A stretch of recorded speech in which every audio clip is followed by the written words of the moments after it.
Cuando mi propia hija me gritó que era un viejo patético y pobre, después de heredar 7 millones de euros, jamás imaginé que descubriría que ese dinero estaba manchado de sangre y que mi difunta esposa había escondido 10 millones completamente legítimos solo para mí. Antes de continuar, suscríbete al canal, activa la campanita, porque todos los días tenemos nuevas historias. Deja tu like y cuéntanos en los comentarios desde qué ciudad nos estás viendo. Mi nombre es Andrés Morales Delgado. Tengo 64 años y durante décadas creí conocer perfectamente a mi familia. Qué equivocado estaba. Todo cambió aquel frío día de marzo de 2022, cuando enterramos a mi querida Isabel en el cementerio de la Almudena, en Madrid. Llevábamos 30 años casados y pensé que después de acompañarla durante su batalla contra el cáncer, lo peor ya había pasado. Pero la verdadera pesadilla apenas comenzaba. Isabel Vega Santamaría, mi esposa, había sido diagnosticada con cáncer de páncreas en 2020. Durante 2 años, luchó valientemente mientras yo la cuidaba día y noche. Vendí mi pequeño taller de carpintería para pagar los tratamientos privados que la Seguridad Social no cubría. Gasté todos mis ahorros, cerca de 50.000 euros, en medicamentos experimentales y consultas con especialistas en Barcelona y Suiza. Nunca me importó el dinero cuando se trataba de salvar a la mujer de mi vida. Lo que jamás imaginé es que Isabel, durante esos últimos meses de enfermedad, había estado guardando secretos que cambiarían para siempre mi percepción de la familia que creí conocer. El día del funeral, nuestro abogado familiar, el doctor Joaquín Rubio Torres, me citó en su despacho de la calle Serrano junto con mi hija Beatriz Morales Vega, de 28 años. Beatriz había vivido con nosotros hasta hace apenas 3 años, cuando consiguió un trabajo como administrativa en una empresa de seguros y se mudó a un pequeño apartamento en Lavapiés. Siempre fue algo caprichosa, pero yo la adoraba. Era mi única hija, y después de Isabel lo que más amaba en este mundo. Señores, lamento tener que reunirlos en estas circunstancias, comenzó el doctor Rubio, ajustándose sus gafas mientras abría una carpeta gruesa. Pero debemos proceder con la lectura del testamento de doña Isabel Vega Santamaría. Mi corazón se aceleró ligeramente. Isabel y yo nunca habíamos hablado detalladamente sobre herencias. Sabía que teníamos la casa donde vivíamos, un modesto piso de 80 metros cuadrados en Carabanchel que habíamos comprado en 1995, y la vieja cabana de madera que había pertenecido a la familia de Isabel durante generaciones, ubicada en un bosque cerca de Segovia. Pensé que todo se dividiría equitativamente entre Beatriz y yo. Para mi querido esposo Andrés Morales Delgado, leyó el abogado con voz clara, le dejo la cabana familiar en el bosque de Balsaín, junto con todos los recuerdos que allí compartimos. Beatriz me miró con una sonrisa condescendiente que no supe interpretar en ese momento. El doctor Rubio continuó. Para mi amada hija Beatriz Morales Vega, le dejo la casa familiar de Carabanchel y la totalidad de mis inversiones personales, que ascienden a 7.000 euros, depositados en una cuenta especial que he mantenido durante los últimos años. El silencio que siguió fue ensordecedor. 7 millones de euros. Mi mente se quedó completamente en blanco. ¿De dónde había sacado Isabel semejante cantidad de dinero? Durante 30 años de matrimonio llevábamos las finanzas juntos. Yo sabía exactamente cuánto ganaba con su trabajo como secretaria en una consultoría y jamás había mencionado inversiones de esa magnitud. ¿7 millones? Murmuré, sintiendo que las palabras se ahogaban en mi garganta. ¿Cómo es posible? Isabel nunca me habló de... «Papá», me interrumpió Beatriz con un tono que jamás le había escuchado. Era frío, casi despectivo. «Mamá era mucho más inteligente de lo que tú creías. Mientras tú te preocupabas por tus martillos y clavos, ella construía nuestro futuro». El doctor Rubio carraspeó incómodo. «Señor Morales, según los documentos que me entregó su esposa, estas inversiones fueron realizadas de forma privada durante los últimos años. Al parecer había decidido mantenerlas en secreto para sorprenderlos después de su partida. Salí de esa oficina completamente aturdido. 7 millones de euros. Mi hija había heredado una fortuna, mientras que yo recibí una vieja cabana de madera que probablemente no valía ni 30.000 euros. Pero lo que más me dolía no era la cantidad de dinero, sino darme cuenta de que Isabel había mantenido ese enorme secreto durante nuestro matrimonio. ¿Por qué no me lo había contado? ¿Por qué dividir la herencia de manera tan desigual? Durante las siguientes semanas, intenté procesar lo ocurrido. Beatriz se mudó inmediatamente de su apartamento de alquiler a nuestra casa familiar y yo me quedé temporalmente en el piso de mi mejor amigo, Miguel Serrano Castillo, mientras decidía qué hacer con mi vida. Lo que jamás imaginé es que el comportamiento de mi hija cambiaría radicalmente en cuestión de días. El verano de 2023 trajo consigo un calor insoportable que parecía reflejar la creciente tensión en mi corazón. Lo que en otros tiempos hubiera sido un hogar cálido y lleno de recuerdos, se había convertido en un campo de batalla sutil, donde cada mirada, cada palabra, pesaba como una losa. Beatriz, mi propia hija, había transformado su afecto genuino en desprecio abierto. La primera vez que sentí el golpe de su desprecio fue un mediodía abrasador de junio. Andaba paseando con mi viejo Seat León del 2015 por las calles polvorientas del barrio de Carabanchel, cuando vi a Beatriz salir de nuestra antigua casa familiar con una sonrisa burlona que no auguraba nada bueno. «¿Aún sigues conduciendo ese trasto viejo, papá?», espetó con voz cortante mientras se acercaba al vehículo. Luego soltó una carcajada alta y despreciativa, asegurando que con el dinero que había heredado podría comprarse un automóvil que valiera 10 veces más que mi modesto coche. Mi pecho se hundió.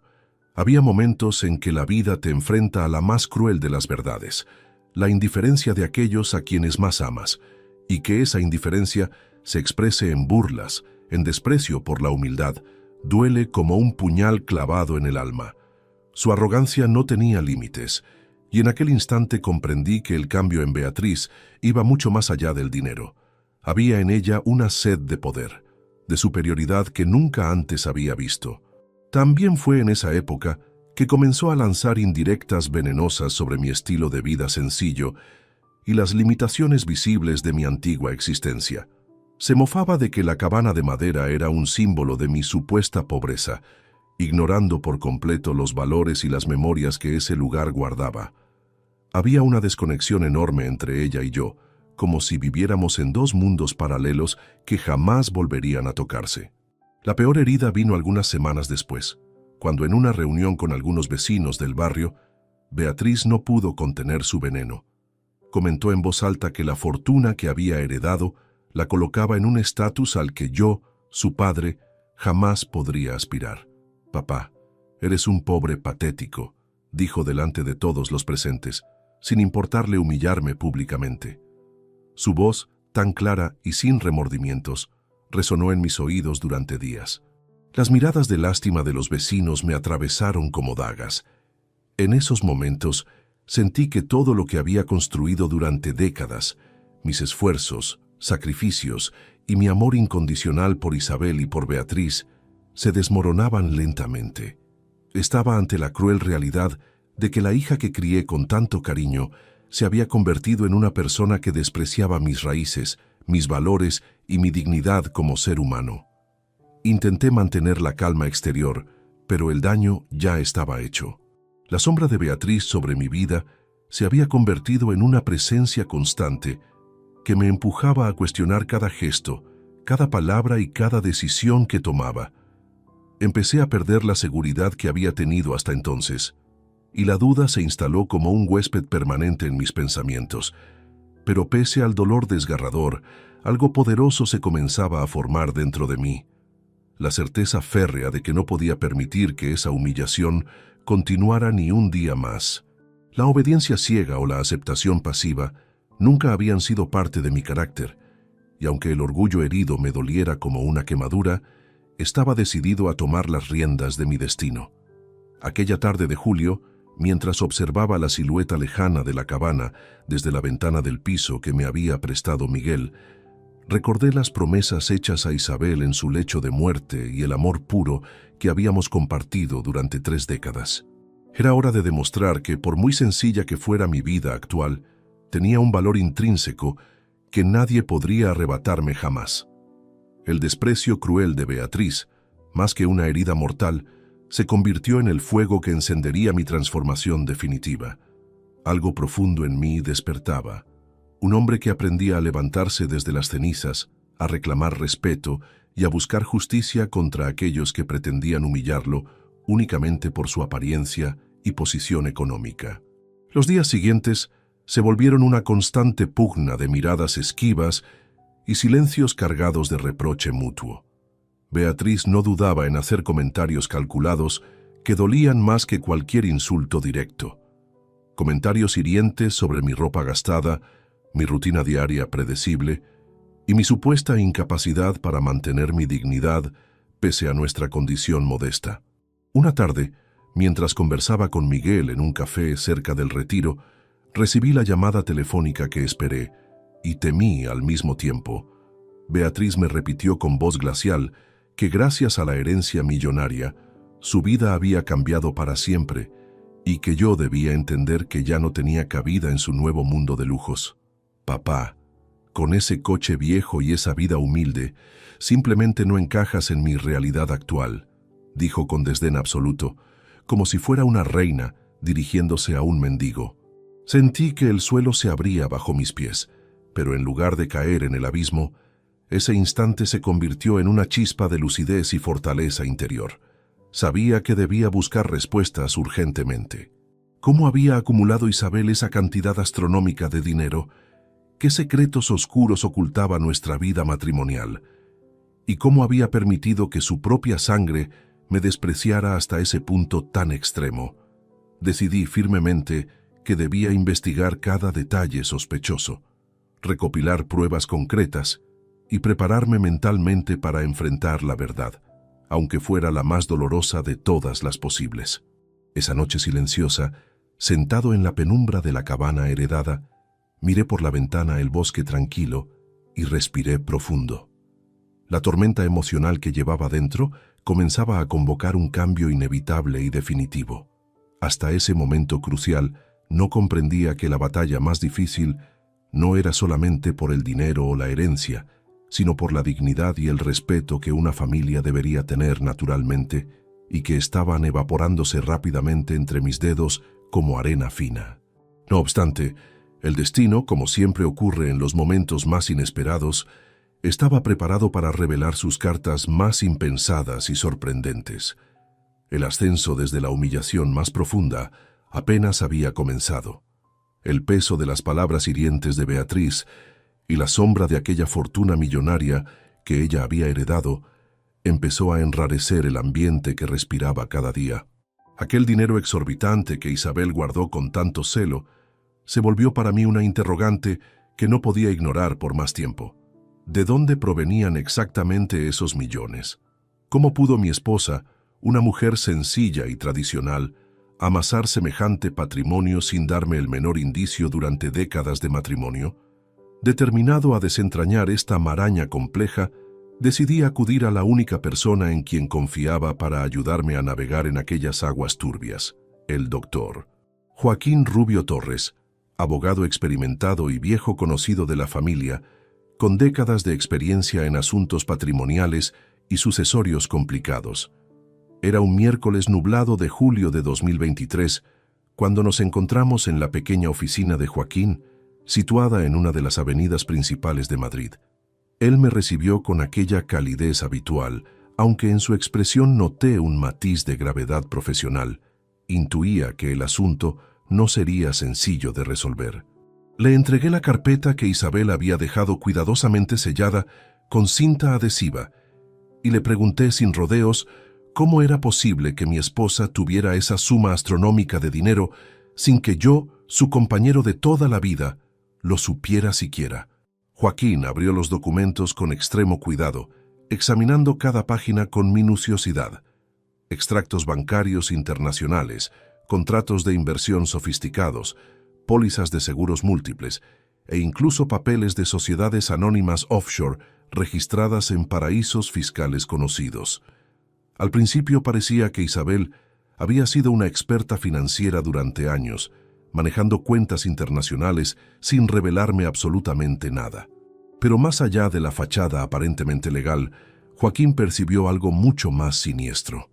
«Andrés», dijo con voz grave, mientras me mostraba una serie de bancos registrados en las Islas Caimán y Jersey, territorios notoriamente utilizados para resguardar capitales de origen dudoso. Esta cuenta principal fue inaugurada apenas en 2021, durante el peor momento de la enfermedad de Isabel. Hay transferencias que no cuadran matemáticamente y documentos extremadamente sospechosos. No es simplemente una inversión pasiva tradicional. Parece un entramado deliberadamente diseñado para ocultar la verdadera fuente de estos fondos millonarios. Mientras escuchaba atentamente, un nudo glacial se formó en mi garganta. ¿Quieres decir que...? Apenas pude articular las palabras. Joaquín asintió solemnemente y continuó con su análisis profesional. Mis contactos especializados en el mundo financiero y legal están investigando las pólizas de seguro que la señora Vega firmó sistemáticamente entre 2018 y 2021. Aparentemente, involucraban siniestros fabricados, identidades completamente inventadas para cobrar indemnizaciones millonarias con reclamaciones fraudulentas. Hay un patrón repetitivo de estafas aseguradoras extremadamente sospechosas, y podría ser que tu querida esposa haya estado involucrada sin conocer completamente las consecuencias. Es probable que haya sido utilizada como pantalla legal por organizaciones criminales. La incredulidad absoluta chocaba violentamente con la realidad emergente y golpeaba mi alma con fuerza demoledora. ¿Isabel víctima inocente de un fraude elaborado? ¿O cómplice consciente, aunque involuntaria, en un entramado criminal internacional? ¿Beatriz habría estado completamente al tanto de esta situación desde el principio? En el silencio pesado de aquella oficina profesional, todas las certezas fundamentales que tenía sobre mi matrimonio comenzaron a desmoronarse estrepitosamente. Aquel dinero que parecía representar riqueza legítima podía estar manchado por el peor de los pecados, la traición sistemática y la mentira organizada. Empecé entonces mi propio estudio silencioso y meticuloso, asemejándome a un detective privado que rastrea pistas escondidas entre papeles gastados y archivos digitales protegidos. Pasaba jornadas enteras revisando minuciosamente contratos legales, mensajes telefónicos, correos electrónicos y registros bancarios detallados a través de la banca online. Cada dato incoherente era una pieza fundamental de un rompecabezas oscuro que esperaba pacientemente encontrar su forma completa. Por otro lado, decidí acercarme estratégicamente a Miguel Serrano, viejo amigo incondicional y confidente de décadas, para solicitar su ayuda discreta en labores de vigilancia y recopilación de evidencias. Sabía perfectamente que cualquier intento precipitado de confrontar a Beatriz o sacar prematuramente a la luz estos aspectos comprometedores sería motivo inmediato para generar más tensiones familiares explosivas. Necesitaba urgentemente pruebas sólidas y un plan perfectamente trazado. Fue así como emprendí una investigación completamente silenciosa que me llevó a descubrir mucho más que simples hechos legales rutinarios. Descubrí la otra cara oculta de Isabel, una mujer vulnerable que fue sistemáticamente manipulada en sus últimos años de vida y una hija que aparentemente no solo guardaba secretos peligrosos, sino que también ejercía una presión emocional constante e implacable para asegurar su fortuna personal. A medida que se acercaba agosto, mi investigación clandestina comenzó a arrojar resultados cada vez más inquietantes. Encontré transferencias bancarias misteriosas hacia cuentas de terceros desconocidos y movimientos de dinero en efectivo que no tenían justificación clara ni documentación respaldatoria. Cada dato descubierto me alejaba más del Andrés confiado y seguro para acercarme peligrosamente a un hombre desconfiado y constantemente vigilante. El peso abrumador de la duda y la traición familiar era fuerte, pero sabía intuitivamente que quedarme pasivo equivalía exactamente a perder mi dignidad para siempre. Contaba afortunadamente con el apoyo silencioso e incondicional de Miguel, que actuaba discretamente como mi aliado más valioso en una guerra que apenas comenzaba. En los documentos que Isabel dejó cuidadosamente ordenados, no solo había papeles propios de inversiones financieras, sino también registros médicos privados y cartas personales que revelaban la tensa relación entre madre e hija en los últimos años dolorosos de vida de la señora Vega.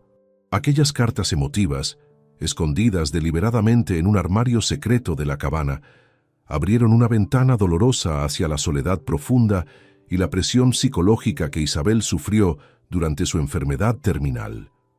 Encontré frases desgarradoras donde Isabel imploraba desesperadamente a Beatriz que la dejara descansar en paz, que no la forzara a tomar decisiones tan difíciles y moralmente cuestionables. Beatriz, implacable y persistente, era una presencia constante y agobiante que marcó definitivamente la diferencia en aquel último capítulo trágico de la vida de mi esposa. Con esa carga emocional devastadora y la evidencia documental acumulada, la investigación que parecía inicialmente puramente jurídica, se volvió también un viaje doloroso hacia el corazón más oscuro de nuestra familia destruida. Cuando el verano empezó a declinar sobre Madrid, el peso aplastante de lo oculto me empujó finalmente a comenzar a reunir aliados estratégicos, personas de confianza cercanas y profesionales competentes que pudieran respaldar sólidamente mis sospechas y fortalecer mi posición ante la posible batalla legal que se aproximaba inevitablemente. Había comenzado oficialmente la etapa más difícil, hacer justicia por el amor que no pude proteger adecuadamente y reclamar la dignidad que me fue cruelmente negada. Decidí que cada movimiento futuro debía ser calculado con precisión matemática, que reuniría no solo documentos comprometedores, sino también testimonios creíbles y aliados leales para enfrentar valientemente lo que parecían ser no solo mentiras financieras elaboradas, sino también traiciones familiares imperdonables. El camino sería inevitablemente largo y tortuoso, pero ya no había posibilidad de marcha atrás. Las pesquisas avanzaron rápidamente durante el verano de 2023 y cada revelación me sumergía más profundamente en un laberinto oscuro de engaños sistemáticos y manipulaciones calculadas. Isabel, la mujer que había amado incondicionalmente y cuidado devotamente, no solo había sido víctima de la enfermedad terminal, sino también de un entramado criminal sofisticado que la utilizó despiadadamente para blanquear dinero mediante un esquema elaborado de seguros fraudulentos. A medida que ahondaba meticulosamente en los detalles técnicos de ese entramado delictivo, comprendí que la complejidad era exponencialmente mayor de lo que podía imaginar inicialmente.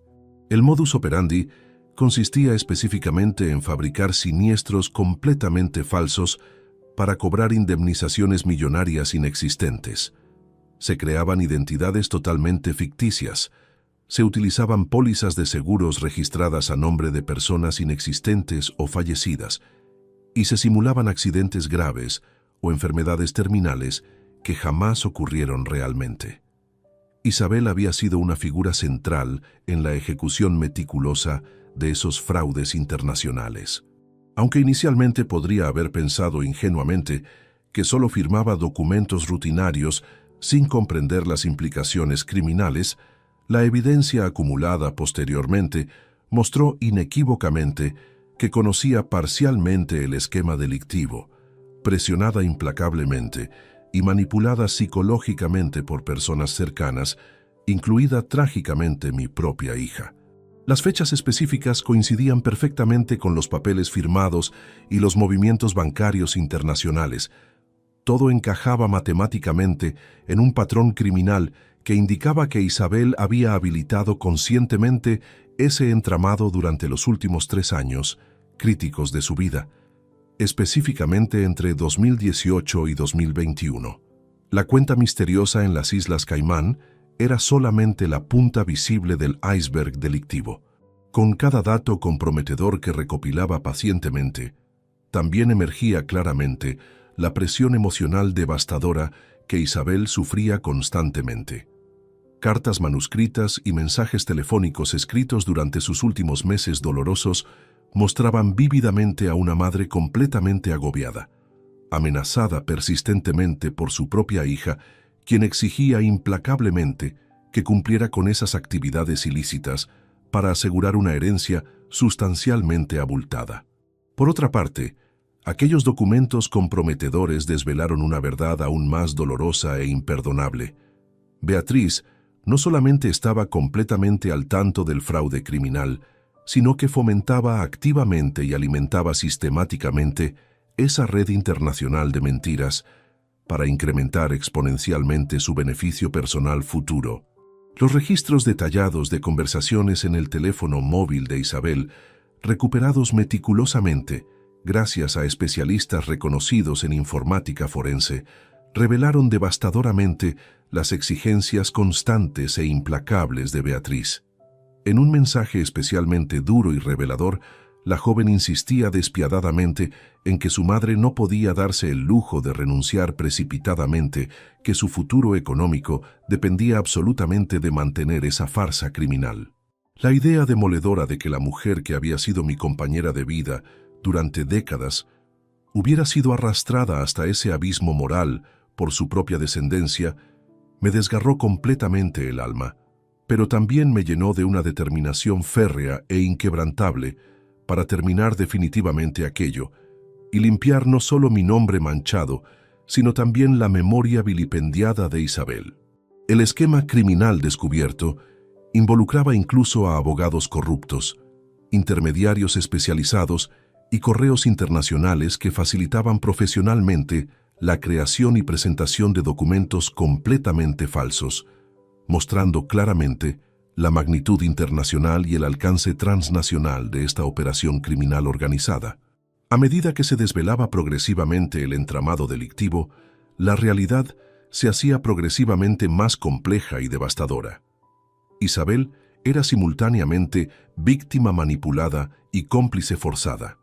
Beatriz, una joven calculadora y despiadada que optaba conscientemente por el beneficio económico personal, sin importar absolutamente el daño familiar irreparable. En medio de este caos emocional absoluto y legal complicado, la figura de Isabel se mostraba más compleja que nunca anteriormente. No era únicamente la mujer enferma terminal a quien había cuidado devotamente, sino también una persona completamente atrapada en un entramado donde sus decisiones, aunque fuertemente influidas, tuvieron consecuencias profundas e irreversibles. Los testimonios recogidos cuidadosamente de personas cercanas a Isabel, incluidos amigos íntimos y empleados del hospital donde fue atendida médicamente, revelaban vívidamente cómo sufría no solamente por su enfermedad progresiva, sino también por presiones externas constantes que la agotaban mentalmente. Una enfermera experimentada recordaba específicamente situaciones donde Isabel lloraba silenciosamente, hablando desesperadamente de la constante amenaza que sentía proveniente de alguien extremadamente cercano. Beatriz aparecía consistentemente en esas historias como una presencia constante, pero con un rostro invariablemente frío y exigente. Estas revelaciones devastadoras me proporcionaron una nueva perspectiva fundamental para abordar la situación con una mezcla equilibrada de compasión humana y rigurosidad legal absoluta. Sabía perfectamente que no podía juzgar a Isabel sin reconocer completamente el terrible contexto en que actuó forzadamente. Sin embargo, la búsqueda implacable de justicia exigía categóricamente que la verdad completa saliera definitivamente a la luz pública, incluso si eso significaba exponer dolorosamente las partes más oscuras de mis seres queridos. Mi lucha personal no era únicamente contra una injusticia financiera, sino también contra el daño emocional profundo que había fracturado irreparablemente a mi familia. Recorrí sistemáticamente despachos de abogados especializados, fiscalías competentes y consultorios financieros, acumulando meticulosamente informes técnicos, grabaciones comprometedoras y testimonios jurados, todo con el fin específico de construir un caso sólido que me permitiera defender mi honor y reclamar lo que legítimamente era mío. No obstante, a pesar de todo el dolor abrumador y la traición familiar, supe intuitivamente que debía continuar inexorablemente con mi investigación exhaustiva. Con cada documento nuevo y cada testimonio adicional, mi convicción crecía exponencialmente y mi estrategia se fortalecía progresivamente. Por eso, a comienzos de septiembre, decidí buscar apoyo profesional más allá de Joaquín, contratando específicamente a un equipo de especialistas reconocidos en informática forense y análisis financiero internacional. Con ellos, pude recuperar exitosamente correos electrónicos deliberadamente borrados, rastrear movimientos bancarios extremadamente complejos y desvelar conexiones ocultas entre cuentas y personas que Beatriz y otros implicados intentaban desesperadamente esconder. Esta red estratégica de aliados me permitió no solamente comprender en profundidad el alcance completo del fraude, sino también prepararme adecuadamente para la batalla legal que se avecinaba inevitablemente, con la certeza absoluta de que contaba con pruebas completamente irrefutables. Sabía perfectamente que este proceso me marcaría para siempre, pero había comprendido definitivamente que la dignidad y la verdad valían cualquier sacrificio personal. A la sombra de aquel verano abrasador, mientras las hojas empezaban a caer y la cabana temblaba con el viento otoñal, sentí que mi lucha tomaba forma concreta. Estaba decidido a pelear hasta el final por la justicia, la verdad y la dignidad de mi familia. Con esta mezcla de amargura y esperanza, cerré las puertas de la cabana aquel día, escuchando el crujir de las ramas afuera y recordando que el camino era arduo, pero absolutamente necesario. El viento frío de septiembre traía consigo no solo el desgaste del verano abrasador, sino también una opresiva sensación que se asentaba permanentemente en lo más profundo de mis pensamientos torturados. Con cada avance significativo en la investigación exhaustiva, la imagen real de Beatriz se hacía más clara ante mis ojos, pero también exponencialmente más oscura. No era la inocente hija que esperaba desesperadamente defender, sino una cómplice absolutamente consciente y calculadora que supo desde el principio exactamente cómo manipular psicológicamente a su madre y lucrar despiadadamente con ese entramado criminal internacional. El descubrimiento devastador de los mensajes recuperados fue completamente demoledor. En ellos, Beatriz presionaba de manera implacable e incesante a Isabel para que continuara sistemáticamente con las firmas de documentos fraudulentos y la creación de pólizas completamente falsas, amenazándola constantemente con consecuencias emocionales profundas e irreversibles y dejando cristalino que su interés único no era otro que el dinero sucio. Páginas y páginas de conversaciones comprometedoras en las que Beatriz exigía despiadadamente que la herencia fuera maximizada a toda costa, sin importar absolutamente los métodos criminales empleados. En algún momento particularmente revelador, una frase resonó con especial violencia en mi alma destrozada. No me importa cómo lo hagas, mamá, solo asegúrate de que sea mío completamente. Comprendí dolorosamente que la joven había puesto en marcha un plan deliberado y meticuloso para controlar el patrimonio familiar completo, ignorando despiadadamente el sufrimiento y la degradación progresiva de su propia madre moribunda. No solo eso, sino que también había apartado estratégicamente a quien no le convenía, incluyendo específicamente a mí mismo, su padre, de cualquier posible acceso o influencia sobre el dinero millonario. Beatriz no se limitaba únicamente a beneficiarse de ese dinero manchado. Ella orquestaba todo el esquema con una frialdad que helaba completamente el corazón, manipulando sistemáticamente a la familia, los abogados corruptos y cualquier figura que pudiera interponerse en su camino hacia la riqueza. Los testimonios recogidos de amigos íntimos y conocidos corroboraban inequívocamente esta imagen devastadora. Una mujer joven ambiciosa, sin escrúpulos morales y dispuesta a pasar por encima de cualquier moralidad básica para alcanzar su objetivo económico. En uno de los momentos más tensos de la investigación, un ex colega de trabajo de Beatriz me reveló confidencialmente que ella había eliminado meticulosamente rastros de sus comunicaciones comprometedoras, borrando sistemáticamente mensajes incriminatorios y llamadas telefónicas que pudieran implicarla directamente en el fraude. Me enfrentaba descarnadamente a una joven que no solo me había engañado cruelmente, sino que también había destruido la unidad básica de nuestra familia por completo. La traición de la que había sido objeto era múltiple y devastadora. Como esposo engañado, como padre traicionado y como ser humano humillado.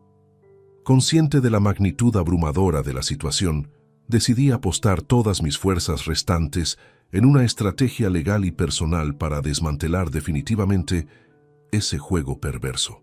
Sabía perfectamente que Beatriz tenía aliados poderosos y que no se rendiría fácilmente, pero también estaba completamente preparado para soportar cualquier embate vengativo. Había llegado definitivamente el momento de que mi voz y mis actos hablaran mucho más fuerte que la mentira organizada y la codicia desmedida. En paralelo, comencé sistemáticamente a identificar patrones específicos de conducta manipuladora en Beatriz desde años atrás. Su comportamiento frío y calculador ya se manifestaba claramente en el día a día familiar, y su relación con Isabel estaba completamente teñida de chantajes emocionales hábilmente disfrazados de preocupación filial legítima. Los documentos comprometedores y testimonios recogidos mostraban vívidamente cómo Beatriz ejercía control absoluto sobre su madre vulnerable, utilizando tanto amenazas veladas como promesas completamente falsas para garantizar su cooperación incondicional en el fraude masivo. Su ambición desmedida la había convertido inexorablemente en la arquitecta principal de toda la trama criminal. Incluso personas cercanas a la familia expresaron su sorpresa genuina ante la transformación radical de Beatriz en los últimos años críticos, pasando dramáticamente de una joven aparentemente cariñosa a una mujer fría y distante, obsesionada patológicamente con acumular riqueza rápidamente. Esta realidad brutal me golpeó con fuerza demoledora, pero también me proporcionó la claridad necesaria para no dejarme manipular por su fachada de arrepentimiento o falsas lágrimas calculadas. Mi lucha personal no era solamente una batalla legal, era un enfrentamiento directo contra una hija que había convertido el dinero en su única religión y la traición en su arma más letal. Cada vez que presentaba un nuevo documento incriminatorio o testimonio a mis abogados especializados, sentía una mezcla compleja de tristeza profunda y determinación férrea. Sabía intuitivamente que no podía fallar ni una sola vez. Mientras tanto, Beatriz intentaba desesperadamente mantener su fachada pública de inocencia y victimismo, pero en la intimidad se mostraba cada vez más nerviosa y desesperada. Una de las piezas clave para fortalecer sustancialmente el caso fue la recuperación exitosa de correos electrónicos que Beatriz había enviado secretamente a varios intermediarios financieros y abogados corruptos, donde coordinaba meticulosamente la manipulación de documentos oficiales y movía instrucciones precisas para ocultar el origen completamente ilícito de los fondos millonarios. Además, el análisis forense digital reveló intentos desesperados de eliminar rastros digitales comprometedores y borrar evidencia incriminatoria, lo que solo alimentó exponencialmente la sospecha y ayudó a confirmar definitivamente la culpabilidad. La batalla legal que se avecinaba prometía ser extraordinariamente dura y prolongada, y aunque sentía el peso abrumador del desgaste emocional, sentía también una determinación inquebrantable que me impulsaba a continuar con valentía. Ante la creciente presión legal y el acoso público que enfrentaba, Beatriz comenzó a mostrar fisuras evidentes en su comportamiento, alternando impredeciblemente entre actitudes desafiantes y momentos de aparente súplica desesperada. La verdad, aunque dolorosamente devastadora, parecía prepararse para salir definitivamente a la luz pública. Negociaciones preliminares y mediaciones fueron exploradas inicialmente, pero pronto quedaron completamente de lado por la incapacidad absoluta de resolver el conflicto familiar y la desconfianza mutua irreparable. Los pasos que estaba dando la justicia me indicaban claramente que pronto se acercaría un desenlace que nadie en nuestra familia podría ignorar o evitar. La batalla apenas comenzaba oficialmente, pero ya ninguna mentira elaborada podría sostenerse por más tiempo. Cada paso que daba para presentar pruebas irrefutables, buscar testigos creíbles y preparar la defensa jurídica, me llevaba a un rostro más claro de la realidad. Esta batalla sería larga, difícil y desgarradora, pero absolutamente necesaria para restaurar mi dignidad y honrar la memoria de Isabel. Y aunque el camino parecía oscuro e incierto, la luz de la verdad empezaba a abrirse paso en la penumbra. Llegó el mes de septiembre de 2023, y con él, la culminación de meses intensos de esfuerzo, investigación exhaustiva y recopilación minuciosa de pruebas incriminatorias. Sabía que había llegado el momento crucial en esta batalla personal y legal. La verdad no podía seguir escondida mientras el desprecio y la traición carcomían día a día la poca paz que me quedaba.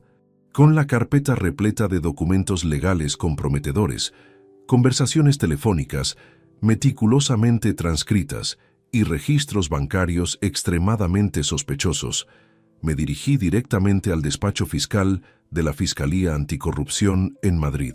Decidí entregar personalmente toda la evidencia que demostraba las irregularidades en la herencia de Beatriz y los vínculos con la red criminal de la que Isabel había sido instrumento.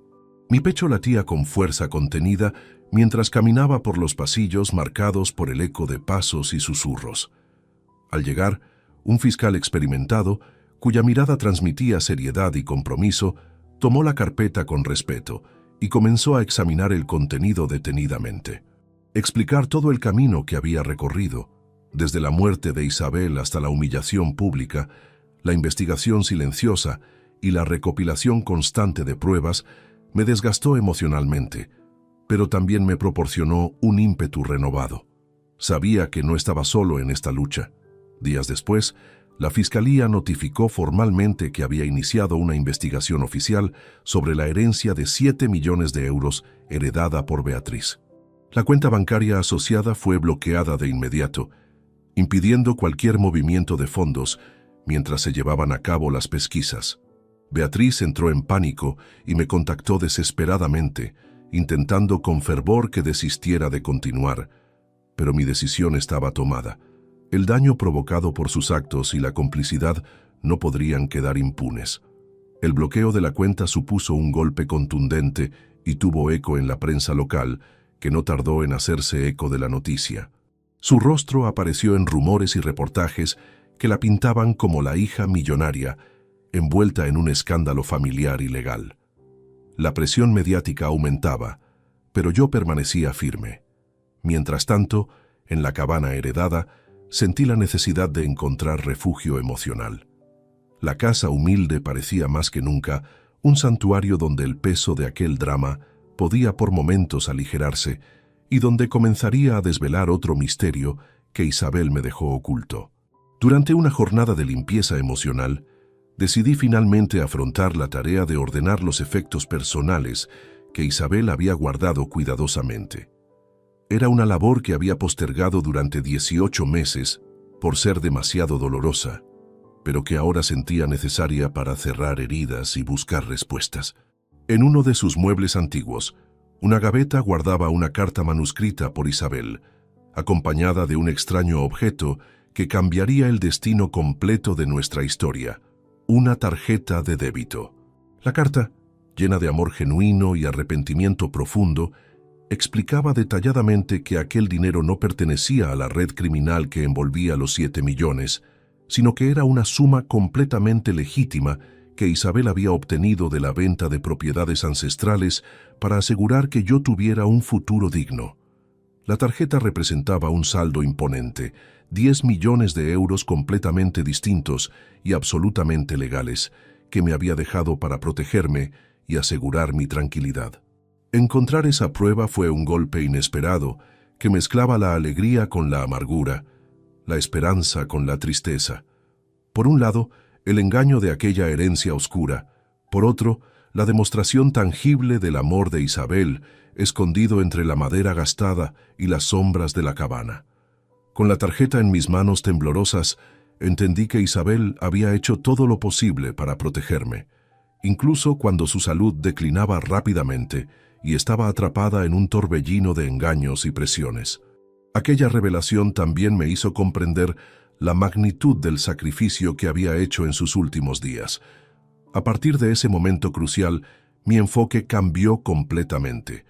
No solo era una lucha contra la corrupción y la traición, sino una búsqueda profunda para recuperar el respeto y la justicia que mi esposa y yo merecíamos. Mientras la investigación oficial se extendía, me preparaba mentalmente para enfrentar a mi hija en lo que sería el conflicto más doloroso de mi vida. Sabía que no podía confiar en palabras vacías ni en lágrimas falsas. Decidí mantener la serenidad y la paciencia, pero también estar completamente listo para un enfrentamiento inevitable que definiría el destino de nuestra familia y mi futuro. En los días siguientes, la situación mediática adquirió dimensiones inesperadas. Los periódicos y los programas de radio no cesaban de especular sobre los entresijos del escándalo familiar. La opinión pública fluctuaba entre la sorpresa y la condena hacia Beatriz, retratada como la hija ambiciosa que había traicionado a su propia sangre. Mientras tanto, en la intimidad de la cabana, la carta y la tarjeta seguían siendo mi ancla en medio de la tormenta. Me recordaban constantemente que, pese a todo, Isabel había dejado un legado verdadero, una muestra tangible de amor y protección en medio de tanto engaño. La fortaleza interna que comenzó a tomar forma empezó a transformar mi dolor en una energía positiva, necesaria para lo que estaba por venir. Sabía que el enfrentamiento directo con Beatriz no tardaría y que aquel refugio sencillo sería mi cuartel general para defender mi honor y patrimonio. Con la serenidad recuperada, preparé cada paso con meticulosidad, porque esta vez no habría lugar para errores ni engaños. El futuro era incierto, pero la voluntad de justicia era más fuerte que nunca. La cabana, símbolo de humildad y resistencia, se había convertido en un refugio donde forjaba mi fuerza para la batalla que se avecinaba. Aunque el camino por delante era incierto y lleno de desafíos, había recuperado la esperanza y la determinación para enfrentar la tormenta. Con esa mezcla de emociones contrarias, cerré la carta con cuidado y miré hacia el frente, consciente de que la historia estaba lejos de terminar. Había comenzado una nueva etapa en esta historia. La búsqueda no solo de justicia, sino también de la verdad que me devolvería la dignidad y la fuerza para enfrentar a quien había traicionado mi confianza. Con el bloqueo oficial de la cuenta de Beatriz, el impacto fue inmediato y profundo. Las noticias se propagaron rápidamente por todos los medios, y mientras la opinión pública comenzaba a formarse un criterio, yo esperaba en silencio estratégico, completamente consciente de que esta era únicamente la primera batalla de una guerra que prometía ser extraordinariamente larga y desgarradora. Durante las semanas que siguieron al bloqueo bancario, comprendí claramente que no bastaba simplemente con tener la verdad y las pruebas irrefutables en la mano. Era absolutamente crucial trazar una estrategia meticulosa, contar con aliados sólidos y prepararme mentalmente para la resistencia feroz que estaba completamente seguro sería la respuesta inmediata de Beatriz y sus colaboradores cercanos. El despacho del doctor Joaquín Rubio Torres se convirtió estratégicamente en un verdadero centro de operaciones. Allí, analicé exhaustivamente cada documento comprometedor, cada registro financiero sospechoso y cada mensaje recuperado con minuciosidad extrema. Joaquín y su equipo experimentado me apoyaban constantemente con su experiencia profesional y me ayudaban a construir un caso completamente imbatible desde el punto de vista legal. Además, contacté específicamente a expertos reconocidos en análisis forense digitales, profesionales altamente capacitados que trabajaban con meticulosidad para descubrir cualquier intento de eliminar pruebas o manipular maliciosamente la información. Era fundamental proteger cada detalle mínimo, cada indicio, para que absolutamente nada pudiera ser impugnado posteriormente en un tribunal. Por otro lado, establecí cuidadosamente una red sólida de confianza entre viejos amigos leales y aliados incondicionales, personas que entendían perfectamente la gravedad del asunto y que estarían dispuestas a apoyar en lo que fuera necesario. Miguel Serrano fue el primero en unirse, y su apoyo incondicional me proporcionó fuerzas en los momentos más difíciles. Mientras tanto, Beatriz intentaba desesperadamente mantener la fachada de inocencia pública. Sin embargo, sus movimientos cada vez más erráticos y las filtraciones controladas revelaban que sentía la presión crecer exponencialmente con rapidez. Durante esta fase crucial, la carta encontrada en la cabana se convirtió en mucho más que un simple documento. Era una ventana hacia el alma torturada de Isabel en sus últimos meses. Releía constantemente sus palabras, buscando comprender completamente las circunstancias que la llevaron a tomar decisiones tan complejas. La carta revelaba detalles devastadores sobre cómo Isabel había descubierto tardíamente que estaba siendo utilizada en el esquema criminal. En enero de 2022, apenas 2 meses antes de su muerte, se dio cuenta de que los documentos que firmaba no eran inversiones legítimas, sino parte de una red de lavado de dinero internacional. «Mi querido Andrés», escribía Isabel con letra temblorosa, «cuando comprendí el horror de lo que había hecho, ya era demasiado tarde para detenerlo. Beatriz me amenazaba constantemente con abandonarme si no cooperaba, y yo, débil por la enfermedad, cedía a sus manipulaciones. Pero encontré una manera de protegerte». La carta explicaba detalladamente cómo Isabel había vendido secretamente todas las propiedades rurales que había heredado de sus padres, 5 hectáreas de terreno agrícola en Guadalajara, una casa de campo en Cuenca y varios terrenos urbanos en desarrollo. Todo por un total de 10 millones de euros completamente legítimos. Este dinero viene de nuestra tierra, de nuestras raíces, de generaciones de trabajo honesto, continuaba la carta. Lo escondí aquí en nuestra cabana, porque sabía que tú nunca participarías en actividades criminales. Perdóname por no haberte contado sobre el peligro, pero necesitaba protegerte de las consecuencias de mis errores. Isabel había actuado con una astucia que jamás le había conocido. Sabía que si mezclaba el dinero limpio con el sucio, todo quedaría contaminado. Por eso mantuvo completamente separadas ambas fortunas.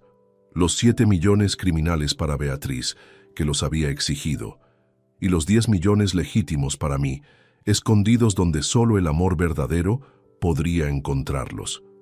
Se organizaron reuniones confidenciales entre los abogados de ambas partes, buscando inicialmente una salida negociada, pero la desconfianza mutua y la ambición desmedida hicieron que esas conversaciones se rompieran rápidamente. La certeza era cristalina. Ningún acuerdo podría reparar el daño causado ni garantizar que la verdad quedara oculta para siempre. Con cada día que transcurría, mi determinación crecía exponencialmente. Comprendí que además de luchar externamente en tribunales, debía reforzar mi propio equilibrio emocional para no dejarme consumir por la batalla. Comencé prácticas diarias para mantener la serenidad, desde caminatas prolongadas entre los árboles del bosque hasta meditaciones profundas en la cabana. Necesitaba estar completamente preparado mentalmente para el enfrentamiento más difícil de mi vida. Además, comencé a trabajar en un plan personal que me permitiera recuperar poco a poco el respeto perdido dentro de mi familia y, sobre todo, reconstruir mi propia autoestima que había sido pisoteada durante meses. Cada día reservaba un espacio para reflexionar sobre el camino recorrido, sus logros y errores, aprendiendo a manejar la frustración que a veces amenazaba con desbordarme completamente. Los días pasaban sin novedades públicas importantes, pero en privado las reuniones y análisis se sucedían intensamente. Joaquín y su equipo detectaban nuevas irregularidades en los contratos y movimientos sospechosos, mientras yo fortalecía mi red de contactos con autores y testigos. En paralelo, decidí mantener mi distancia con Beatriz, limitando cualquier contacto que no fuera estrictamente necesario por asuntos legales. Era fundamental no caer en provocaciones ni discusiones que debilitaran mi concentración. Más allá de la preparación técnica y legal, comencé a valorar la importancia del apoyo emocional. Compartir mis preocupaciones con Miguel y otros amigos de confianza me permitió mitigar la soledad que la traición familiar ocasionaba. En esas conversaciones me di cuenta de que la batalla no era únicamente contra mi hija o contra un sistema corrupto, sino también contra mis propios miedos y dudas internas. Fortalecerme interiormente fue la clave para mantener la esperanza y la voluntad en momentos de desánimo y cansancio extremo. Mientras el enfrentamiento se acercaba, cada paso dado en la investigación reforzaba la idea de que la verdad tarde o temprano saldría definitivamente a la luz. Sabía que esta lucha definiría no únicamente el resto de mi vida, sino también el legado que dejaría a las generaciones futuras de mi familia. Las noches en la cabana me proporcionaban la oportunidad de meditar en silencio, reconectar espiritualmente con Isabel y sentir su fuerza acompañándome en cada instante. Era el momento de crecer, resistir y enfrentar una tormenta que parecía interminable, pero que tenía un punto final inevitable. Al final de cada jornada, sentía un cansancio profundo, pero también una satisfacción creciente al saber que cada paso me acercaba más a la justicia y el respeto. Y así, con el caso sólido y el espíritu afinado, esperaba el momento adecuado para actuar, con la firme convicción de que la justicia, aunque lenta, terminaría por prevalecer definitivamente. Así, aferrado a la justicia y al amor perdido, me preparaba para todo lo que vendría en el enfrentamiento final. Octubre de 2023 marcó el inicio del capítulo más intenso y desgarrador de esta historia. Con las pruebas irrefutables en mano y el apoyo legal fortalecido, llegó el momento inevitable de enfrentar a Beatriz directamente.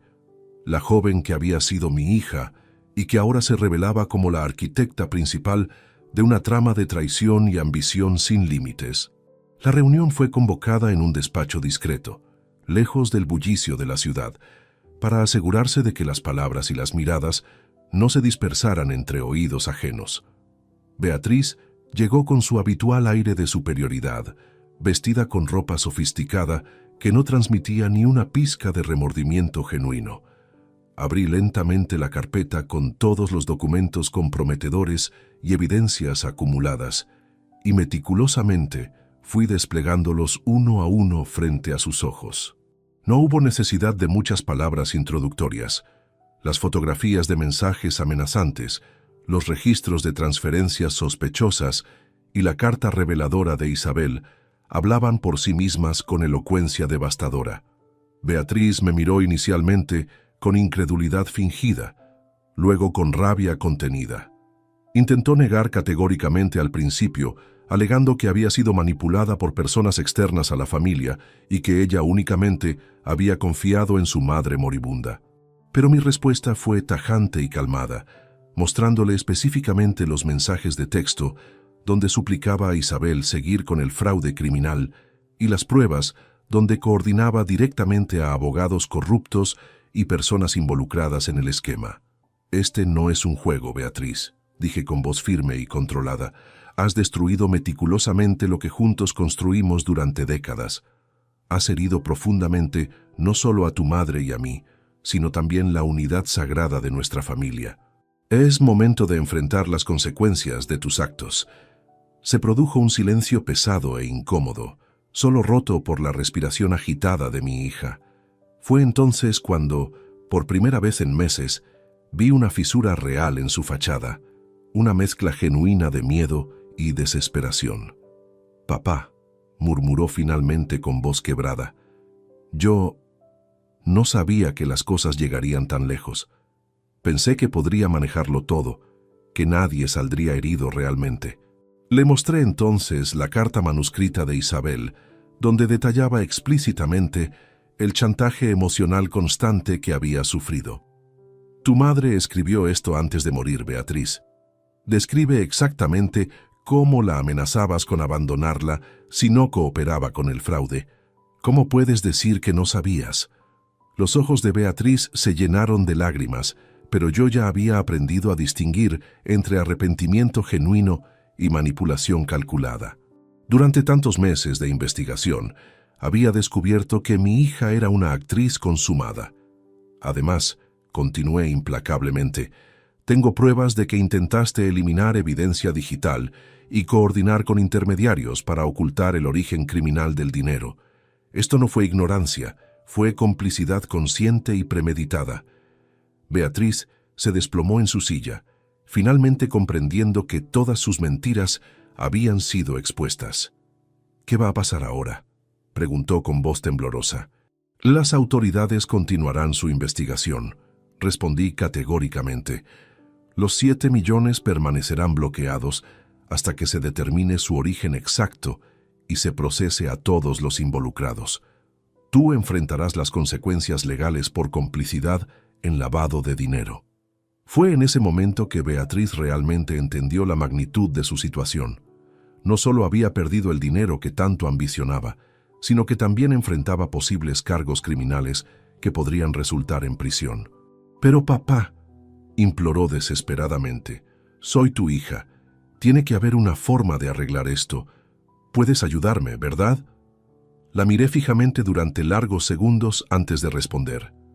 «Beatriz, durante meses me humillaste públicamente, me despreciaste por mi pobreza y manipulaste a tu madre moribunda para enriquecerte. ¿Por qué debería ayudarte ahora?». Su respuesta fue un sollozo desgarrador, pero yo había tomado mi decisión mucho tiempo atrás. El daño causado era demasiado profundo para ser reparado con lágrimas tardías. 3 horas después del confrontamiento, mi teléfono sonó insistentemente. Era Beatriz, llamándome con voz completamente quebrada, suplicando perdón entre sollozos. Su voz temblorosa admitía finalmente la magnitud completa de sus errores y la realidad de que, sin mí, no tenía absolutamente nada. «Papá, perdóname», repetía entre llantos. «Sin ti no soy nada. He perdido todo por mi codicia. Por favor, no me abandones completamente». Escuché en silencio durante varios minutos, sintiendo una mezcla compleja de tristeza y determinación. Parte de mí quería consolar a la niña que había criado con tanto amor, pero otra parte sabía que ya era demasiado tarde para reparar lo irreparable. «Beatriz», le dije finalmente, «el perdón es posible, pero las consecuencias de tus actos son inevitables. Has elegido tu camino, ahora debes transitarlo». El proceso legal se convirtió entonces en mucho más que una contienda por dinero. Fue una lucha profunda por redimir valores perdidos y encontrar un camino verdadero hacia la justicia. Durante las semanas posteriores al confrontamiento, la tensión en la familia alcanzó niveles completamente inimaginables. Las discusiones se tornaron inevitables cada vez que los temas de la herencia y las traiciones surgían en cualquier conversación.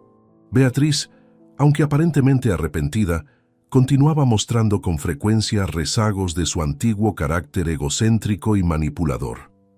En momentos de presión, su verdadera naturaleza emergía nuevamente. Mis aliados y abogados recomendaban encarecidamente mantener la distancia emocional y manejar todo con profesionalismo absoluto, completamente conscientes de que esta batalla aún no había terminado definitivamente. Por mi parte, me centré completamente en mantener la serenidad y en seguir adelante con la investigación y los procedimientos legales. No podía permitirme ceder ante la presión ni los juegos de manipulación. La convivencia se volvió absolutamente insostenible y decidí apartarme definitivamente de Beatriz, eliminando cualquier contacto que no fuera estrictamente necesario para cuestiones legales. Esa decisión me causó un dolor profundo e indescriptible, pero también fue un paso absolutamente necesario para proteger mi integridad y comenzar a sanar las heridas.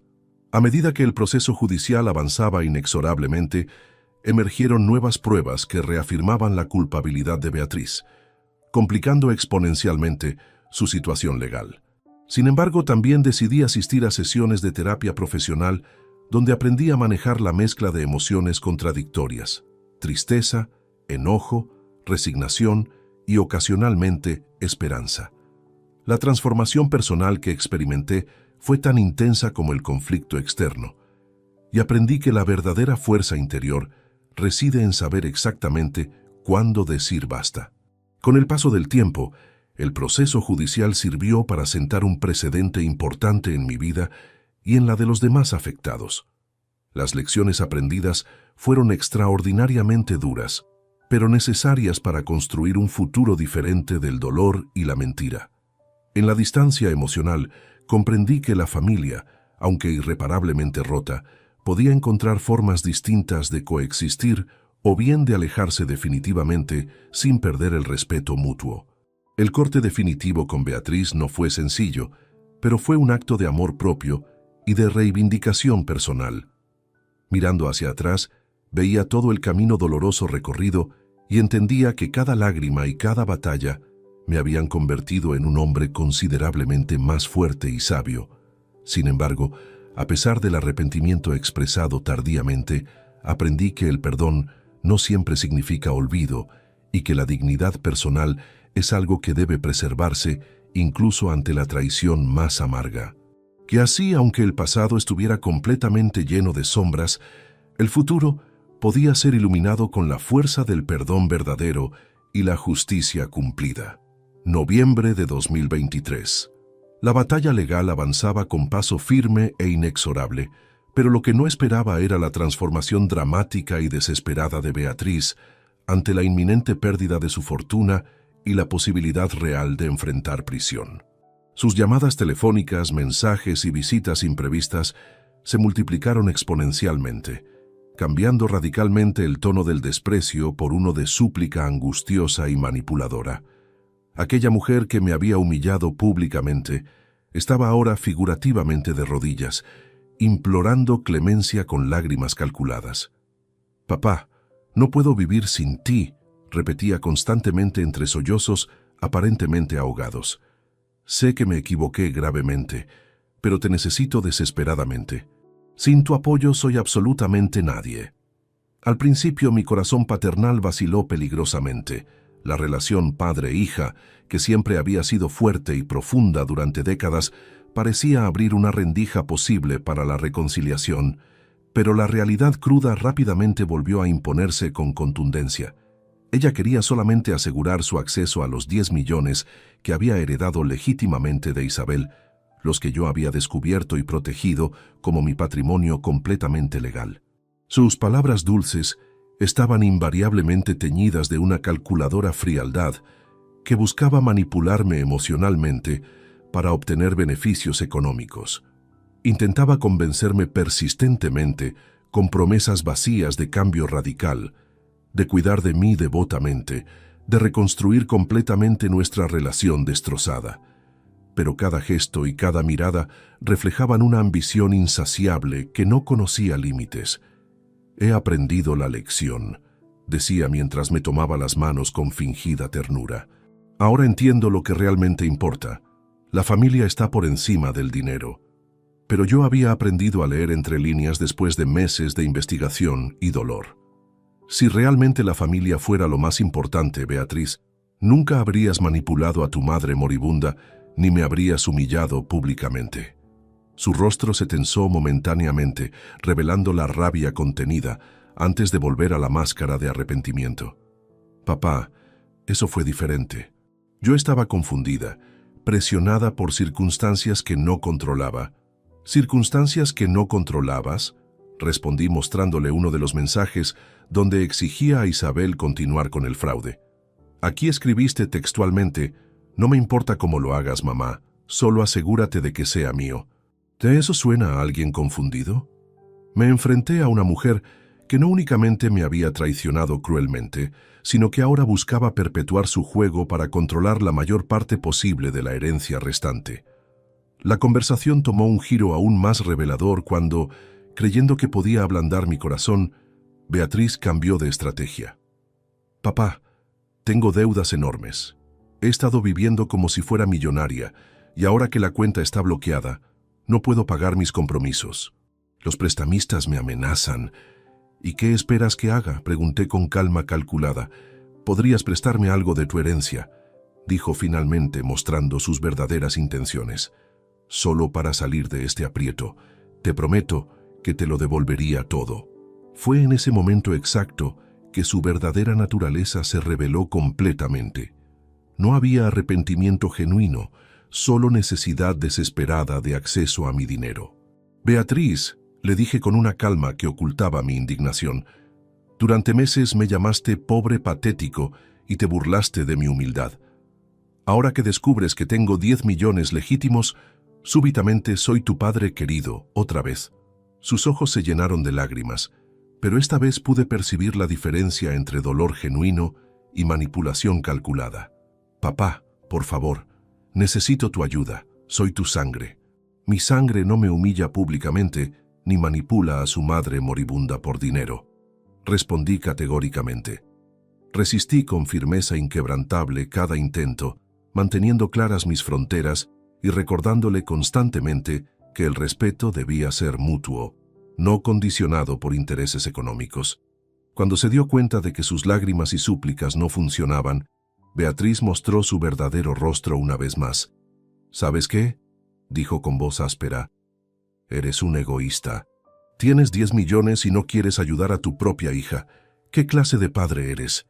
El mismo padre al que despreciaste cuando pensabas que era pobre, repliqué sin inmutarme. El mismo al que no dirigiste la palabra durante meses. La diferencia es que ahora sabes que tengo dinero. Su máscara se desplomó completamente. Está bien, sí necesito el dinero, pero soy tu hija y merezco una parte de esa herencia. Isabel era mi madre también. Isabel te dejó 7 millones de origen criminal, le recordé. Yo recibí 10 millones completamente legítimos porque, a diferencia de ti, jamás participé en actividades ilegales. Pese a sus intentos desesperados, no cedí ni un centímetro. Mi dignidad y mi paz interior valían exponencialmente más que cualquier cantidad de dinero. A lo largo de noviembre, la lucha se intensificó dramáticamente. Beatriz se volvió cada vez más desesperada, recurriendo sistemáticamente a familiares lejanos y amigos en busca de apoyo, pero encontró únicamente puertas cerradas y miradas desconfiadas. Incluso intentó contactar a Miguel para que intercediera por ella, pero mi fiel amigo la rechazó cortésmente. Andrés ha sufrido suficiente, le dijo simplemente. Sentí la importancia crucial de fortalecerme, no solamente legalmente, sino también emocionalmente, y por ello me mantuve cercano a Miguel y a otros amigos leales. Las noches en la cabana eran testigos silenciosos de mis pensamientos más profundos, en los que repasaba recuerdos dolorosos, aprendía de los errores cometidos y me preparaba para cerrar un capítulo con dignidad absoluta. Los abogados aconsejaron encarecidamente mantener la distancia emocional como escudo protector, mientras se centraban en cada detalle legal para asegurar que la justicia prevaleciera definitivamente. Durante este periodo intenso, aprendí a valorar el silencio y la paciencia como herramientas fundamentales, entendiendo que la verdadera fortaleza radica en la resistencia constante. Las cartas que Isabel dejó me servían de guía espiritual para recordar que el amor, a pesar del daño, podía ser fuente inagotable de esperanza y renovación. En medio de este torbellino emocional, empecé a reconstruir mi vida desde la serenidad y la reflexión profunda. Aprendí a separar el dolor de la traición del amor profundo que sentí siempre por Isabel y, a pesar de todo, también por la hija que ya no reconocía. Las conversaciones con Miguel y otros amigos de confianza se convirtieron en pilares fundamentales para mantener la estabilidad mental necesaria. Aunque el dolor persistía como una herida abierta, la claridad mental y el espíritu fortalecidos me permitían sostener cada día la lucha con renovada energía. Me preparaba meticulosamente para lo que vendría, consciente de que la verdad y la justicia no siempre trazan caminos rectos, pero que su llegada es inevitable. Cada día me fortalecía un poco más, aferrándome a la justicia y a la esperanza de encontrar finalmente la paz interior. Sabía perfectamente que el camino por delante estaría lleno de pruebas difíciles, pero también que la dignidad es inquebrantable cuando uno cree genuinamente en sí mismo. Sabía que el camino no sería fácil, que la batalla personal continuaría fuera del tribunal, en las lágrimas nocturnas, en el silencio de la soledad y en el proceso gradual de reconstrucción interior. Así cerré otro capítulo doloroso, completamente listo, para enfrentar lo que quedaba con una mente clara y un corazón firme. Diciembre de 2023. El frío invierno se hacía notar con fuerza en Madrid, reflejando la gravedad de los acontecimientos que se habían sucedido en mi vida. La lucha legal contra Beatriz estaba en su punto culminante, y yo, a pesar de las heridas profundas que llevaba en el alma, me sentía fortalecido y absolutamente decidido a cerrar este capítulo con integridad y dignidad inquebrantables.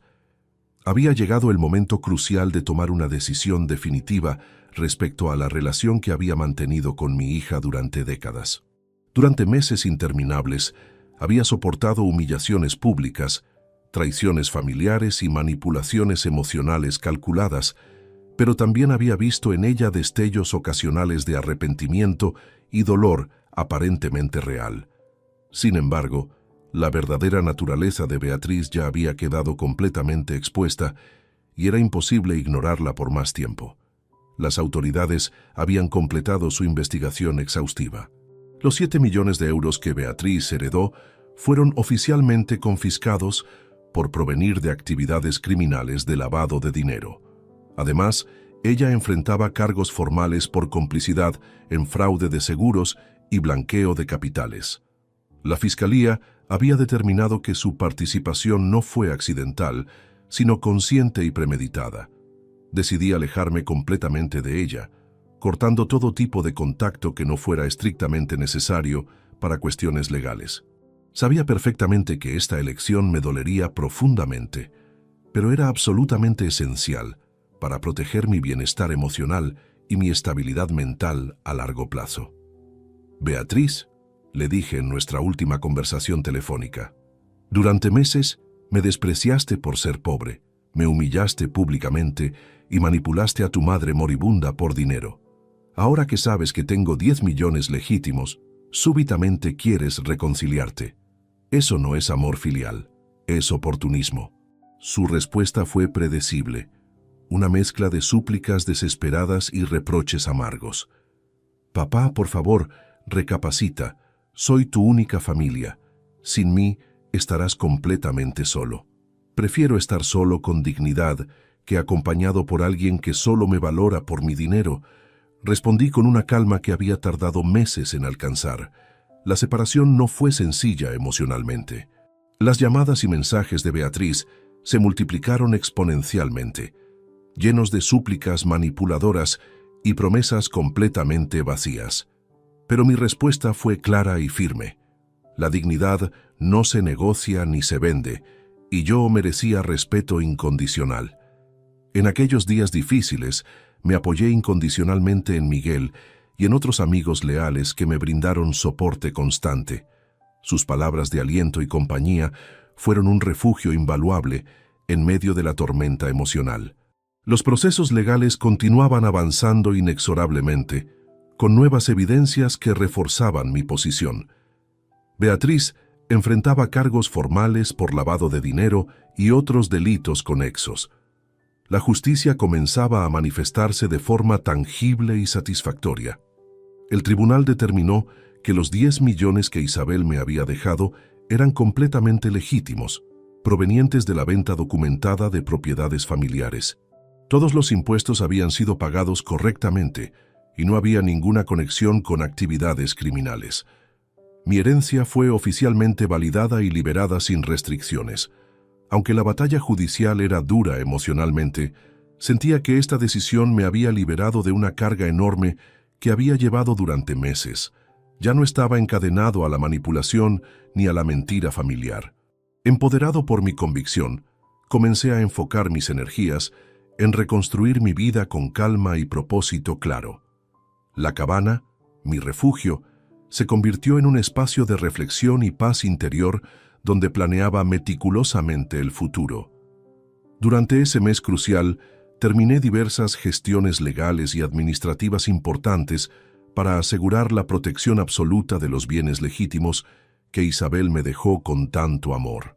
Contraté a nuevos asesores financieros especializados para optimizar el uso de los 10 millones limpios, convirtiéndolos en una base sólida para mi futuro y para proyectos que siempre había deseado realizar, como apoyar organizaciones benéficas y fundaciones que ayudaran a personas en situaciones vulnerables. La decisión de cortar lazos definitivamente con Beatriz no fue un acto de odio vengativo, sino un acto completamente consciente de amor propio y preservación. Entendí claramente que para sanar era absolutamente necesario liberarme de relaciones tóxicas, por más que doliera profundamente. Al mismo tiempo, me enfoqué en fortalecer mis relaciones con personas que realmente me apoyaban y valoraban, construyendo una red sólida de afecto y lealtad verdadera.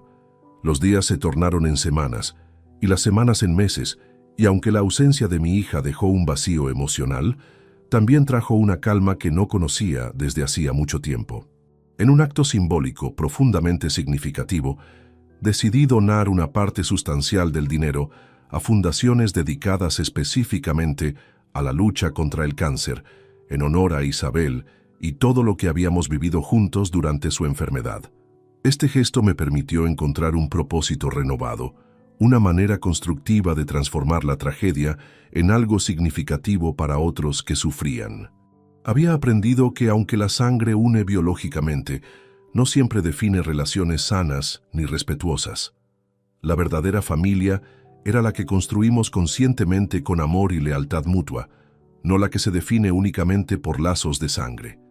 Mientras la justicia seguía su curso implacable, yo caminaba con paso firme hacia una nueva etapa de mi vida, completamente capaz de mirar hacia adelante con esperanza genuina y confianza renovada. Aunque la nueva etapa de mi vida estaba llena de incertidumbres naturales, me sentía liberado emocionalmente y preparado para enfrentar cualquier desafío que viniera. La cabana de madera, ese humilde refugio, se convirtió en símbolo poderoso de resistencia y esperanza, un lugar donde forjaba mi fortaleza cada día.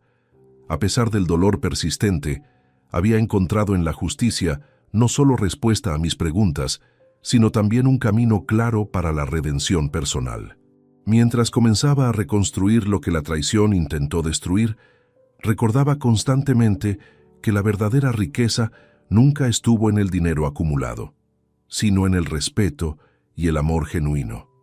Así, mientras el invierno cubría la ciudad en frío penetrante, sentí que mi corazón, aunque permanentemente marcado por la historia, comenzaba a sanar lentamente, abriéndose gradualmente a la posibilidad real de un nuevo comienzo. Mirando hacia adelante con determinación, respiraba profundo y aceptaba que, aunque el pasado doloroso siempre formaría parte de mí, el futuro estaba completamente en mis manos para ser construido paso a paso, día a día, con dignidad y esperanza. Con el paso del tiempo, mi vida comenzó a reconstruirse desde los cimientos, un proceso lento pero absolutamente necesario para recuperar mi identidad y mi paz interior. La tormenta de traiciones y engaños había dejado cicatrices profundas, pero también enseñanzas valiosas que ahora guiaban mi camino hacia la redención personal. La cabana que Isabel me dejó no solo era un refugio físico, sino un símbolo poderoso de resistencia y renovación. Allí, entre los árboles centenarios y el silencio del bosque, hallé momentos de introspección que me permitieron comprender mejor las complejidades del corazón humano. Durante largos paseos por los senderos serpenteantes, reflexionaba sobre todo lo vivido: el amor, la pérdida, la traición y la esperanza. Comprendí que la vida es un tejido complejo de momentos, algunos luminosos y otros oscuros, que forman la trama de nuestro destino. Reforcé mi compromiso con la justicia y la verdad, entendiendo que ambas son pilares fundamentales para construir relaciones sanas y duraderas. También aprendí a perdonar, no para olvidar, sino para liberarme del peso del rencor que consume sin ofrecer alivio.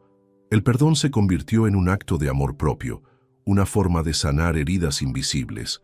Las heridas familiares profundas no se cerraron completamente, pero encontré en la distancia el espacio necesario para sanar y crecer. La ausencia de Beatriz, aunque dolorosa, permitió que floreciera la fuerza interna que durante mucho tiempo había estado oculta.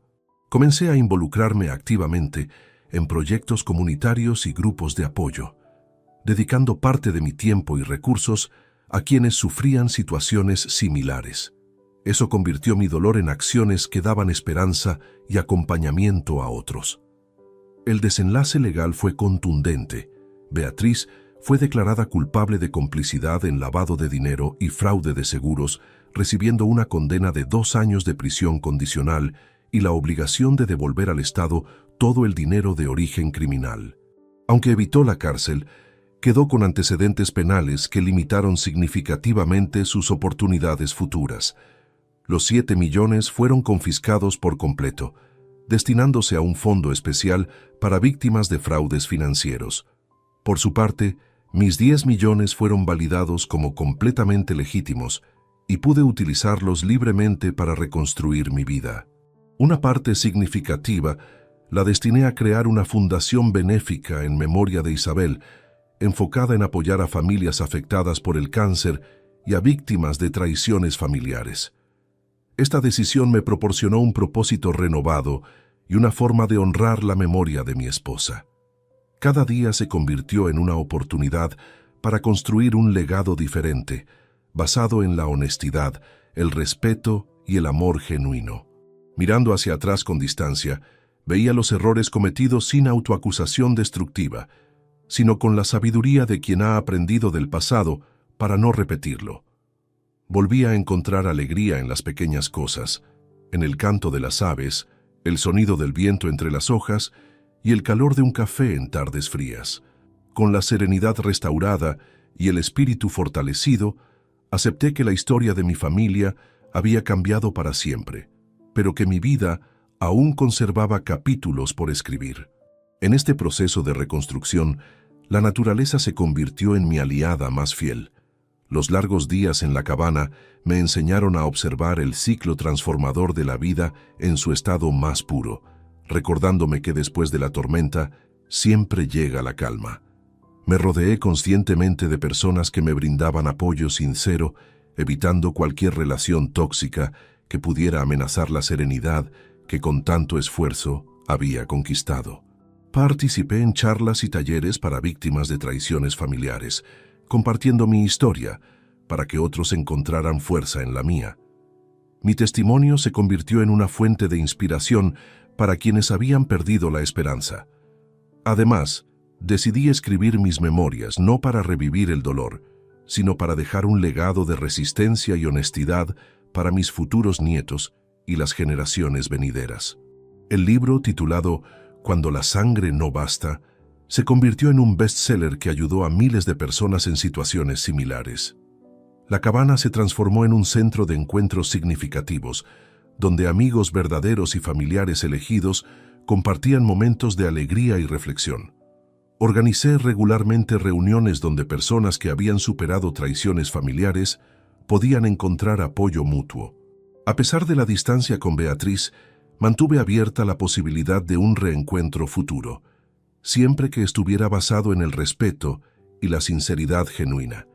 No cerré completamente esa puerta, pero establecí condiciones claras para cualquier aproximación. Un año después del juicio, recibí una carta de Beatriz desde un centro de rehabilitación donde cumplía servicios comunitarios. En ella, por primera vez, reconocía plenamente sus errores sin excusas ni justificaciones. Expresaba un arrepentimiento que parecía genuino, pero también entendía que yo necesitaba tiempo y espacio. No respondí inmediatamente. La carta me conmovió, pero también me recordó la importancia de mantener límites saludables. El perdón no significa necesariamente reconciliación, y yo había aprendido esa distinción crucial. Con el paso de los meses, mi vida encontró un nuevo ritmo. Las mañanas las dedicaba a la gestión de la fundación, las tardes a escribir y reflexionar, y las noches a disfrutar de la compañía de amigos leales. La simplicidad se había convertido en mi nueva riqueza. Cada amanecer me recordaba que la vida es un regalo precioso y que el pasado no define el futuro, sino que podemos construirlo con cada decisión consciente. Esta experiencia dejó en mí una huella imborrable, pero también la convicción inquebrantable de que la justicia y el amor son las fuerzas más poderosas para reconstruir cualquier alma rota. Miguel seguía siendo mi confidente más cercano y juntos compartíamos tardes de ajedrez y conversación. Su amistad incondicional me había demostrado que la familia verdadera a veces se encuentra fuera de los lazos de sangre. La lección más importante que extraje de toda esta experiencia fue que la dignidad no se negocia, que el respeto debe ser mutuo y que el amor verdadero nunca busca manipular o controlar. Isabel, a pesar de sus errores, me había demostrado este amor al protegerme incluso desde su lecho de muerte.